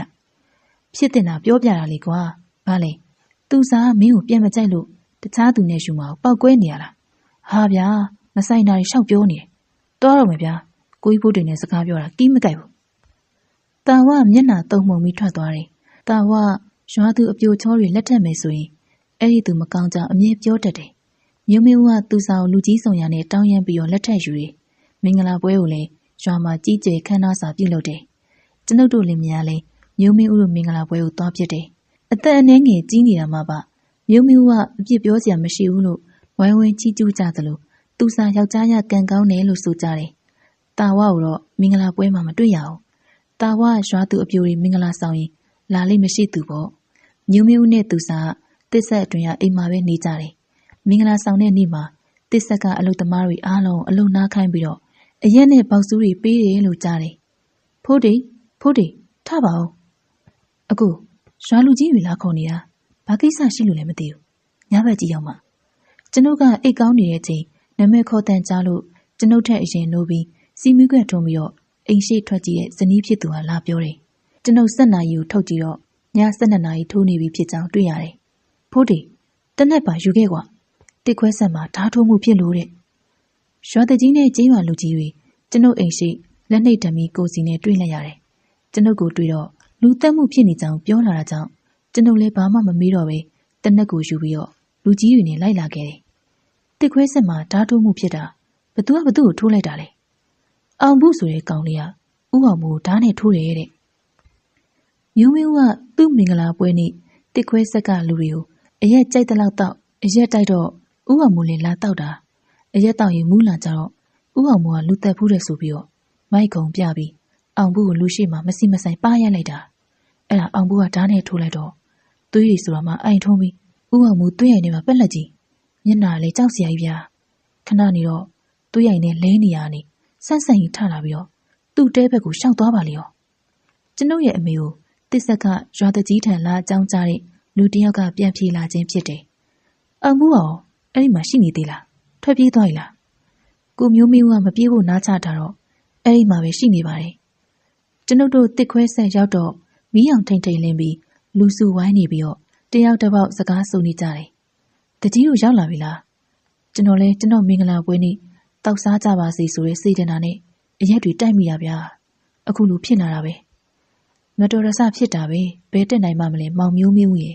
ဒါနဲ့အောင်ဘူးရောအသက်25နှစ်အရွယ်ပိန်ပိန်အသားဖြူဖြူလူငယ်တယောက်ကိုအားလုံးကလက်ညှိုးညွှန်ပြတယ်အောင်ဘူးကခန္ဓာကိုယ်တစ်ဆက်ဆက်တုံပြီးထိတ်လန့်တုန်လှုပ်နေဟန်တူတယ်အောင်ဘူးကကျွန်ုပ်တို့ရွာသားမဟုတ်ဘူးတခြားရွာမျိုးမင်းဦးခေါ်လာတာအောင်ဘူးမင်းဓာတ်နဲ့ထိုးလိုက်တာလူသေးသွားရင်မင်းကိုမြို့ကက်ကိုပို့ရလိမ့်မယ်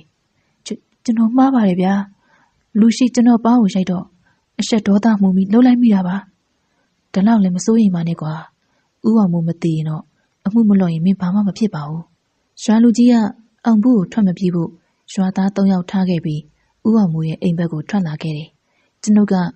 အောင်မိုးရဲ့အိမ်ကိုအဝေးကမြင်ဘူးပေမဲ့အနီးကတစ်ခါမှမရောက်ဘူးအိမ်ကဒဏီမိုးဝါထရံကာပြီးတဲတာတာအိမ်လေးဖြစ်တယ်အိမ်ဘေးမှာဘူးစင်တစ်စင်ရှိတယ်ငရုတ်ခရမ်းချမောင်ပင်တွေအိမ်ဘေးမှာစိုက်ပျိုးထားတယ်အိမ်ကခြံစည်းရိုးမရှိတဲ့အိမ်မို့လို့အိမ်ရှိအနီးကတိုးသွားကြတယ်အိမ်ကခြံစည်းရိုးမရှိတာမို့လို့အိမ်ရှိကိုတိုးကပ်သွားတယ်တဲငယ်အိမ်လေးထဲမှာမှောင်မဲနေပြီးတော့လူမရှိနေတဲ့အလားဖြစ်နေတယ်အောင်မိုးရှိလားအောင်မိုးငါတို့ခဏဝင်ခဲ့မယ်နော်ရွာလူကြီးနဲ့ကျေးရွာလူကြီးခေါ်လိုက်ကြတယ်ဘသူတွေလဲဘာကိစ္စရှိလို့ငါအိမ်ရှိကိုရောက်လာတာလဲမင်းဓာတ်ထိုးခံရတဲ့ကြားလို့ငါတို့လိုက်လာတာရွာလူကြီးလဲပါတယ်တဲအိမ်အမှောင်တွင်းကနေအော်ရှာရှာစကားတန်နဲ့ပြန်ပြောလာခြင်းဖြစ်တယ်ကျုပ်ဘာမှမဖြစ်ဘူးခမည်းတော်ပြန်ကြတော့တေးကြလို့လားဒဏ်ရာပြင်းတယ်လို့ကြားတယ်ခမည်းစင်ပြေတာတေးကြရဲ့လားဗျစိတ်เสียခေါ်ပြအောင်လေခမည်းကိုဓာတ်နဲ့ထိုးတဲ့ကောင်လေးကိုရောအမှုမဖွင့်တော့ဘူးလားဟာဗျာအစင်ပြေရလို့ပြောထားပြီလေခမည်းတို့သွားကြတော့ရွာလူကြီးကြီးမေးတဲ့စကားကိုစိတ်မရှိဟန်နဲ့ဥအောင်မိုးကပြန်ပြောလာတယ်တွားရအောင်ဗျာအစင်ပြေပြောနေရပဲရွာလူကြီးတွေကစေတနာနဲ့မေးတာကိုဥအောင်မိုးကစိတ်မရှိစွာပြောနေတော့ရွာလူကြီးတွေလည်းဒေါပွားပြီးတော့လှည့်ပြန်လာခဲ့တယ်ကျွန်ုပ်တို့တစ်ခွဲဆက်ကိုရောက်တော့ဓာတ်နဲ့ထူတဲ့အောင်ဘူးကိုခေါ်ပြီးရွာကိုပြန်လာခဲ့တယ်လုံးလုံးဆယ်အောင်ဘူးကိုရွာတကြီးအိမ်မှာထိတ်တုံးခတ်ပြီးတော့ဖမ်းချုပ်ထားတယ်ဥအောင်မိုးအခြေအနေကိုကြည့်ပြီးအောင်ဘူးကိစ္စစီစဉ်မယ်လို့ရွာလူကြီးကပြောဆိုနေကြတယ်ကျွန်ုပ်လည်းအိမ်ပြန်ရောက်တော့မအိပ်ဖေးဆောင်နေတဲ့ဇနီးဖြစ်သူအောင်ဘူးကဥအောင်မိုးဓာတ်နဲ့ထူတဲ့ကိစ္စပြောပြပြီးအိယာဝင်လိုက်တော့တယ်ညအိယာဝင်နောက်ကျလို့မုန်းတဲ့ချိန်လောက်မှနိုးလာတယ်မနေ့စာစားတော့ပြီးတဲ့ချိန်ရွာလူကြီးအိမ်ကိုထွက်လာပြီးတော့ဥအောင်မိုးကိစ္စမေးမြန်းကြည့်တော့ရွာစိတ်ဆရာကြီးထံစေးလာမကူကြောင်သိရတယ်အောင်ဘူးကိုလည်းထိတ်တုံးခက်လျက်တွေ့ရတယ်ဥအောင်မိုးအခြေအနေကိုသိလို့တစ်ဆက်ဘက်ကိုကျွန်ုပ်ထွက်လာတော့မျိုးမျိုးကပြပြတလဲကျူဆူအိတ်ဝိပြူတယ်ဥအောင်မိုးအခြေအနေဘယ်လိုရှိနေဗျအိမ်သားလည်းမကက်ရတော့အဝေးရလှမ်းကြည့်တာတဲရနေအဝင်ထက်မတွေ့ရဘူးကိုဖို့တီပြောပုံအရ6လက်မတာဗိုက်ထဲတစုံဝင်သွားတာဆိုတော့ဒဏ်ရာပြင်းလိမ့်မယ်ကျွန်ုပ်သွားကြည့်ဦးမယ်ကိုမျိုးမင်းဦးကျွန်တော်လည်းလိုက်ခဲ့မယ်ကိုဖို့တီကျွန်ုပ်နဲ့ကိုမျိုးမင်းဦးဥအောင်မိုးတဲအိမ်ရှိအောင်ထွက်လာခဲ့ကြတယ်တဲအိမ်အနီးကိုရောက်တော့ကိုမျိုးမင်းဦးကအတန်ပေးကြည့်ပေမဲ့အတွင်ရတုံ့ပြန်အတန်မကြားရဘူးကျွန်ုပ်ကဖြစ်လို့ရဖြစ်သဘောထားပြီးတဲအိမ်အတွင်ဝင်ကြည့်လိုက်တယ်တဲအိမ်အတွင်မှာဥအောင်မိုးမတွေ့ရဘူးဦးတလုံးခွက်တစ်ချက်သာရှိပြီးတော့ကျမ်းမြေပေါ်မှာသွေးတွေအိုင်ထုံးနေတယ်ဟာဥအောင်မိုးဘယ်ရောက်သွားလဲမသိဘူးဒဏ်ရာတွေနဲ့ဘယ်များသွေးယူသွေးတန်းသွားနေလဲမသိပါဘူးဗျာ ကျွန်ုပ်ရွာတကြီးကိုသွားအကြောင်းကြားပြီးပြန်လာခဲ့မယ်ကိုမျိုးမျိုးကျွန်ုပ်ရွာကိုအလင်းမြန်ပြန်လာပြီးဦးအောင်မူပြောင်းနေတဲ့အကြောင်းသတင်းပို့လိုက်တယ်အပြင်မှာတာဝကိုဝင်ခေါ်ပြီးတော့အိမ်ပြန်တနက်ယူပြီးဦးအောင်မူတဲဘက်ကိုထွက်လာခဲ့တယ်ရွာတကြီးနဲ့ရွာသားချို့လည်းဦးအောင်မူတဲဘက်ကိုသွားနေတာတွေ့ရတယ်ကျွန်ုပ်နဲ့တာဝဦးအောင်မူတဲအနီးလျှောက်တော့တဲအနီးပတ်ဝန်းကျင်မြေပြင်ကိုလေ့လာကြည့်လိုက်တော့6တွေ့နေတဲ့သွေးဆက်တွေကိုတွေ့ရတယ်သွေးဆက်ပုံစံကိုကြည့်ခြင်းအပြင်ညရဲကထွက်သွားတာလို့ခန့်မှန်းရတယ်သွေးဆက်တွေကတင်းချိုင်းကုန်းအတွင်းကိုဥတီသွားနေတယ်ရွာလူကြီးတွေရောက်လာလို့ကျွန်ုပ်တို့2ယောက်ပေါင်းပြီးသွေးဆက်တွေကိုခြေရခံပြီးလိုက်သွားကြည့်တော့သွေးဆက်တွေကတင်းချိုင်းကုန်းပြီးတောင်ကြီးကနေလူတကူစားလေးဘက်ထောက်ပြီးဝင်လို့ရတဲ့အပေါက်တစ်ခုနားမှာရက်သွားတယ်မြေချင်းအပေါက်ဝရှိမှာသွေးဆက်တွေခြေရတွေရှုပ်ပွားနေတယ်ကျင်းရခွေးအချင်းကျွန်ုပ်နားမလည်တာခွေးအချင်းအတွင်ဥအောင်မူဝင်သွားတဲ့လက္ခဏာကိုနားမလည်ခြင်းဖြစ်တယ်ခွေးအားသွေးနှံ့ရှာပြီးတော့ဥအောင်မူဝိုင်းဆွဲသွားတာမျိုးမဟုတ်ဘဲနဲ့သူ့သဘောနဲ့သူဝင်သွားခြင်းဖြစ်တယ်ခွေးအားတောခွေးတွေလိုမျိုးတက်တိကောင်းတဲ့အကောင်မျိုးမဟုတ်ဘူးလူကိုမြင်တာနဲ့ရှောင်ပြေးတတ်တဲ့အကောင်မျိုးတင်ချိုင်ကုန်းအနှံ့လူဖြန့်ရှာပြီးမိဥအောင်မူကိုမတွေ့ရတဲ့အတွက်ကျွန်ုပ်တို့ရွာဘက်ကိုပြန်လာခဲ့တယ်ဥအောင်မူပျောက်သွားတဲ့အတွက်တယောက်တစ်ပေါက်ထင်ရလျှောက်ပြောနေကြတယ်ညနေမှောင်ရီပြိုးစားအချိန်မှာလူငယ်တယောက်ကြောက်လန့်တကြားအော်ဟစ်ပြီးတော့ရွာကိုပြေးလာတယ်ကျွန်ုပ်အိမ်ရှိလမ်းကိုထွက်ကြည့်တော့ရွာနွားတွေကိုအခါကြီးငွေယူပြီးနွားချောင်းပေးတဲ့မျိုးနိုင်ဖြစ်မှန်းသိလိုက်ရတယ်ကြောက်လန့်နေတဲ့မျိုးနိုင်ကျွန်ုပ်အိမ်ရှိရာဖြတ်အပြေးမှာမျိုးနိုင်လက်ကိုကျွန်ုပ်ဖမ်းဆွဲထားလိုက်တယ်မျိုးနိုင်ဘာတွေဖြစ်လာလို့လဲကွာကိုကြီးဖို့တယ်ကျွန်တော်ဒီနေ့နွားသွားသိမ်းပြီးတော့ပြန်လာတော့ခြုံတစ်ခုနားအရောက်မှာဥအောင်မွေရုတ်တရက်ထွက်လာပြီးတော့နွားပေါက်လေးတစ်ကောင်ကိုဂုတ်ချိုးတက်ပြီးအဲ့ဒီနေရာမှာပဲထိုင်စားနေရဗျဘလို့ဥအောင်မွေကနွားပေါက်ကိုတက်စားနေတယ်ဟုတ်ရောဟုတ်ရဲ့လားကျွန်တော်တကယ်ပြောတာပါသူ့တကူလုံးလဲသွေးတွေနဲ့နွားပေါက်လေးရဲ့ပေါင်ဖြုတ်ပြီးတော့အငန်းမရစားနေတာနွားတွေကလည်းလန့်ပြေးကုန်ရောကျွန်တော်လည်းကြောင်ပြီးကြည့်နေတာဥအောင်မွေကမျက်ထောက်နေနဲ့လှမ်းကြည့်တာကြောက်စရာကြီးဗျာအေးမင်းရွာတကြီးစီသွားပြီးတော့မင်းကြုံတာတွေကိုပြောပြလိုက်ကျွန်တော်လည်းလိုက်ခဲ့မယ်ကျွန်ုပ်ကမျိုးနိုင်နဲ့ရွာတကြီးအိမ်ကိုလိုက်သွားတယ်မျိုးနိုင်ကနွားပေါက်လေးတစ်ကောင်ဥအောင်မူတက်စားတဲ့အကြောင်းတကြီးကိုပြောပြတော့တကြီးကမယုံနိုင်အောင်ဖြစ်နေတယ်တကြီးကမောင်းထုလူစုပြီးတော့မိတို့ကင်သူကကင်လက်နှိပ်တမီကင်သူကကင်နဲ့မျိုးနိုင်ကိုဥအောင်မူနွားတက်စားရေးဆိုတဲ့နေရာကိုလမ်းပြစေတယ်မျိုးနိုင်ပြတဲ့နေရာမှာသွေးတွေအိုင်ထွန်းနေပြီးနွားပေါက်လေးကအယိုးတွေပဲကျန်နေတော့တယ်သွေးရိုင်တွင်မှာလူချီရာတွေတွေ့ရတယ်ကျွန်တို့အဲ့ဒီနေရာနီးလိုက်ရှာကြည့်တော့ဥအောင်မူမတွေ့ရဘူးဥအောင်မူဖုတ်ဝင်သွားခြင်းဖြစ်မယ်လို့အားလုံးကပြောဆိုနေကြတယ်ကျွန်တော်လည်းဥအောင်မူဖုတ်ဝင်နေတာလားလို့တွေးမိတယ်ဓာတ်တန်ရနဲ့တိတ်ဆုံးသွားတဲ့အချိန်တင်းချိုင်းကုန်းနဲ့နီးတဲ့အရက်မို့လို့ဖုတ်ဝင်သွားခြင်းဖြစ်မယ်လို့တွေးနေမိတယ်အဲ့ဒီကိစ္စမျိုးနားလေတဲ့ကပီယာကြီးဥတန်လုံးထံတွားရောက်အကူအညီတောင်းမှုကျွန်ုပ်တွေးထားလိုက်တယ်နောက်တနေ့မနက်မှာတော့ကျွန်ုပ်ရွာဦးကျောင်းကိုထွက်ခဲ့တယ်ရွာမှာဥအောင်မူဖုတ်ဝင်သွားပြီဆိုတဲ့သတင်းကတောမီလိုပြန့်နှံ့နေတယ်ကပီယာကြီးဥတန်လုံးအစင်သင်တွေ့လို့ကျွန်ုပ်လည်းဥအောင်မူနဲ့ပတ်သက်တဲ့အကြောင်းအသေးစိတ်ပြောပြလိုက်တယ်တေးကြတဲ့ဖိုးတီအောင်မူဖုတ်ဝင်ပူးနေတာပဲဒီလိုဆိုရင်တော့ဥတန်လုံးအကူအညီတောင်းရတော့မယ်ကူညီပါဦးဥတန်လုံးရဲ့ရဲရေးရွာရေးပဲကွာကူညီရမှာပေါ့လိုအပ်တာတော့ရှိတယ်ကွာဘာများလဲဥတန်လုံးအောင်မူကိုတတ်သွားတဲ့ဓာတ်ရင်နောက်ပြီးတော့သူ့ပုံးနေတဲ့နေရာကိုတိဖို့လိုတယ်ဒါကတော့တက်တေခံပစ္စည်းဖြစ်နေရွာတကြီးတိမ့်ထားတယ်ဥအောင်မူခိုအောင်တဲ့နေရာခွေးအကျင်းမှာလို့ကျွန်ုပ်ထင်တယ်ကောင်းပြီဖို့ဒီညနေဆောင်ရင်လိုအပ်တာတွေယူပြီးတော့ငါလာခဲ့မယ်မင်းလည်းရွာလူကြီးစီကဓာတ်တောင်းထားပေါ့ကျွန်ုပ်လည်းဥတန်လုံးနဲ့ခဏတစ်ဖြုတ်စကားပြောပြီးတော့ဘုန်းကြီးကျောင်းကပြန်လာခဲ့တယ်လမ်းမှာရွာတကြီးအိမ်ဝင်ပြီးတော့အောင်ဘူးထံတိမ့်ထားတဲ့ဓာတ်ကိုအကျိုးအကြောင်းရှင်းပြပြီးတော့ခဏငှားရလိုက်တယ်ကျွန်ုပ်အိမ်ကိုရောက်တော့အိမ်မှာတာဝရောက်နေတာကိုတွေ့ရတယ်လက်ထဲမှာဓမြောက်ကြီးနဲ့ဘယ်ကပြန်လာတာလဲကိုကြီးဖို့ဒီဘုန်းကြီးကျောင်းကပြန်လာတာမင်းရောဘာကိစ္စရှိလို့လဲကိစ္စရှိမှလာရမှာလားဗျာပြင်းလို့ရောက်လာတာပေါ့ဘုန်းကြီးကျောင်းကိုဓာတ်ကြီးကင်ပြီးသွားတာဆရာတော်ဓမြသွားတိုက်တာလားဗျတဲဒီကောင်တာဝပေါက်ကြီးကပြောတော့မယ်ဒါနဲ့ညကြရင်ဖုတ်ကောင်သွားဖမ်းမလို့လိုက်ခဲ့မလားဘယ်ကဖုတ်ကောင်လဲဗျကိုကြီးဖို့ဒီအတီပြောနေရလားကျွန်ုပ်လည်းဥတန်လုံးနဲ့တိုင်ပင်လာတဲ့ကိစ္စကိုတာဝါကိုပြောပြလိုက်တယ်ကြောက်တော့ကြောက်တယ်ဗျဒါပေမဲ့လိုက်ခဲ့ပါမယ်လိုက်မယ်ဆိုရင်ညနေဆောင်ကျရင်အိမ်ကိုလာခဲ့ညနေဆောင်ရောက်တဲ့အချိန်ကျွန်ုပ်ရဲ့အိမ်ကိုတာဝါနဲ့ဥတန်လုံးရှေ့ဆင်နောက်ဆင်ရောက်လာတယ်ဥတန်လုံးကဘေးလွယ်အိတ်တစ်လုံးလွှဲထားတယ် ကျွန်ုပ်ကတကြီးထံငှားလာတဲ့လူသက်သားကိုဦးတန်လုံးလက်ကိုအပ်လိုက်တယ်။ကျွန်ုပ်တို့၃ယောက်ရွာထွက်လာပြီးတစ်စခန်းအနီးကိုရောက်လာကြတယ်။တစ်ဆက်တန်ကြားတာကြောင့်အားလုံးအလုံးရှုပ်နေကြဟန်တူတယ်။ကျွန်ုပ်တို့ဟာတစ်ဆက်ထဲမဝင်တော့ဘဲနဲ့ဦးအောင်မိုးတဲအိမ်ဘက်ကိုရှောက်လာကြတယ်။အိမ်တွင်းဝင်ကြည့်သေးတယ်။ဦးအောင်မိုးအိမ်ကိုလာဟန်မတူ။ကျွန်ုပ်တင်းချိုင်းအတွင်းဝင်ပြီးခွေးရကျင်ကိုဦးတန်လုံးပြလိုက်တယ်။တွင်းဝမှာလူချီယာကိုတွေ့တယ်လို့မြေသားတွေကပွားရောက်နေတယ်။ကျွန်ုပ်တို့၃ယောက်ခွေးအတွင်ကိုမြင်နိုင်တော့တဲ့နေရာကိုကိုပင်တပင်ကို꿰ပြီးတော့တွင်းဝကိုမမိတ်မတုံစိုက်ကြည့်နေတယ်။လာဆန်းရက်မို့လို့ညမှောင်လာတာနဲ့တချမ်းပဲ့လာမရကောင်းကင်မှာတွဲလဲခုန်နေတဲ့အလားရှိနေတယ်။တင်ချိုင်ကုန်းအတွင်တယောက်ထဲသာဆိုရင်တော့သွေးပြက်ခြောက်ချားနေမှာကျိန်းတည်တယ်။ခြုံပုတ်တွေကလေအဝိမှာရိမ့်ထိုးနေတာမကောင်းဆိုးဝါးတွေကခုန်နေတယ်လို့တစ်ချောက်ပင်တပင်ကမကောင်းဆိုးဝါးတကောင်ကအသက်ဝင်တော့မဲ့ဟန်ရှိနေတယ်လို့ခွေးရတွေအော်တန်ကတင်ချိုင်အတွင်ပတ်ချာလျာထွက်ပေါ်လာတယ်။တချို့ခွေးရအော်တန်ကကလေးငိုတန်နဲ့အောင်ဆင့်တူနေတယ်။တာဝပတ်ဝင်းကျင်ကိုကြည့်ပြီးကြောက်လန့်နေဟန်နဲ့ကျွန်ုပ်နဲ့ဦးတန်လုံးချောင်းတိုးဝင်နေတယ်။ခွေးရတကောင်ကကျွန်ုပ်တို့အနီးလာရောက်ပြီးတော့လူကိုမြင်သွားတဲ့အချိန်လန့်ဖြန့်ပြေးသွားတယ်။အချိန်ကည8 နာရီခန့်ရှိပြီ။ခွေးအခေါင်းတွင်းကနေလူတယောက်တိုးထွက်လာတာကိုတွေ့လိုက်ရတယ်။ဦးအောင်မိုးကအပြင်ရောက်တာနဲ့ခါးကိုဆန့်ပြီးမတ်တက်ရရင်ဘေးဘီဝဲရအောင်ခေါင်းဆောင်ငယ်ကြည့်နေတာကိုမှုံဝါးဝါလာရအောင်မှမြင်တွေ့နေရတယ်။ခေါင်းကိုနောက်ပြန်လှည့်လိုက်တော့လေပင်ယူကျိုးတန်တဲ့အတူမျက်နှာကြောဘက်ကိုရောက်လာပြီးကျွန်ုပ်တို့ပုံအောင်နေတဲ့ကုတ်ကူပင်ရှိအောင်ခဏမျှစိုက်ကြည့်နေရကြောင်းကျွန်ုပ်တို့အသက်ပြင်းပြင်းမရှူရဲပဲဝိနေလိုက်ကြတယ်။ဖုတ်ဝင်နေတဲ့ဦးအောင်မိုးက